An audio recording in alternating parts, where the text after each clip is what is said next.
In this video, I'm going to tell you guys how I think an HVAC company could make a lot of money, but so many don't do this, probably because it sucks. This video is brought to you by Yellow Jacket. Now, I don't mean it sucks as in you shouldn't do it ethically. It's one of those things where people just don't want to do it. People don't want to get their hands dirty. Even tradesmen don't want to receive this amount of dirty hands. And what I'm talking about is ductwork replacement and repair. So many people don't even check ductwork. You know, I've actually done change-outs myself where I didn't fully check the ductwork, and it can come back to bite you. You can learn in the long run that you should always check the ductwork. And if you're willing to test the ductwork as well as check it, then you're pretty much guaranteed to make a lot of money other companies would not make. Let me explain. You have to go and do a change out. You're replacing a package system under a house, and under the house is gross. Under the house is damp. There's probably some Komodo dragons down there or something, and you don't want to go down there because of those things I just mentioned. But the ductwork is also from the 1970s. It's going to be your metal pipe with the insulation that if you touch it, the jacket falls on the ground and falls apart. It's hung with wires instead of straps. A lot of us have seen this sort of thing. It was really, really common for a long time. And back in the day, that was the good ductwork. But now it is the worst. And if you test it, as in temperature going in and coming out on the supplies, you can see a rise in temperature, especially in hotter environments, not the crawl space. You can also test how much air is going into the return grill, and then you can test how much makes it to the air handler. If you have the proper test equipment, you can go a long way for not just saying this looks like it needs to be replaced to here's the numbers, here's why it has to be replaced. Maybe you can calculate 10% of the air is not making it to the air handler, or maybe it's going to be a lot more than that probably. You're going to have a loss of 30 or 40% of capacity. And although you might think that sounds large, it's not uncommon to have a loss that great with older ductwork. In fact, in load calculation, a lot of loss is built into the calculation. If you have new ductwork, then it's hardly any loss, maybe 5%, 10%, depending on where you're at.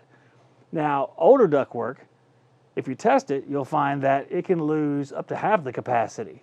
You'll find that that 5-ton unit outside that you said is way too large, then you downsize it, but don't change out the ductwork, which is stupid, because the ductwork should be a lot smaller for, let's say, a 2.5-ton, 3-ton than a 5-ton.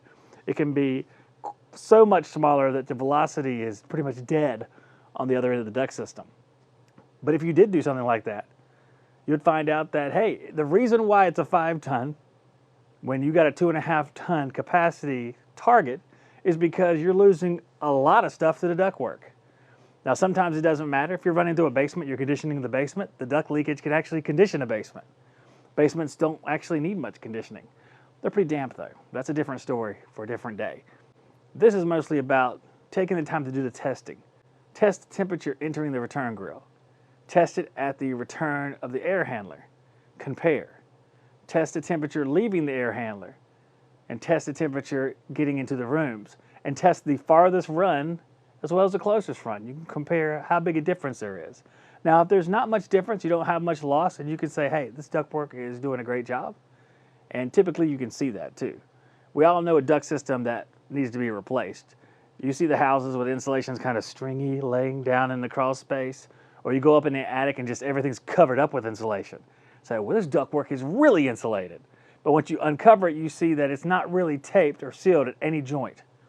And you can do some partial renovation like sealing the joints, but the reason why I don't really like that, if someone doesn't want to pay for a full renovation, sure, you could do something like that, but you never quite know how well it's going to do.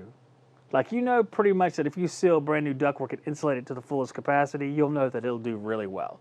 But if you seal up some joints and leave the rest of the ductwork the same, you might not have enough of an effect to impress your customer. Your customer might be like, I thought it was going to be, you know, my energy bill is $500 and now it's $100. A lot of customers have unreasonable expectations, is what I found in my life. And make sure you make them perfectly aware of what you're able to do or not do for them. Again, that comes down to testing. If you don't know how to test something, you won't be able to explain it, and you won't be able to tell them how much better it'll be, how much money they'll save. Now, you can fix something and it'll feel better, but if you can't quantify that, you're always going to be behind the guys who can. So learn how to test it, get your hands dirty with the ductwork. Just get down there and do it. Sub it out or something. I'm just kidding. If you do sub it out, you got to make sure they're doing a good job, because not all sub crews are the same. I've also learned that in my career, and I'm just going to pass that on to you guys. So just a golden opportunity to make more money for your company if you're willing. I hated doing that. I didn't do a whole lot of duct work unless it was really, really necessary, and I wasn't the guy for that. But the guy who is willing to do that and makes a business out of it, going along with his change outs and maybe new construction, God help him, that's the guy that's going to win in the end as far as the most money, the most business, and the best name in the business. A guy who's willing to do anything. So let me know what you think in the comments, guys. That giveaway video is coming up extremely soon. I mean, we're knocking on giveaway's door now. We're almost there. So just stick around. Thank you so much for watching. God bless all of you, and I'll see you on the next video.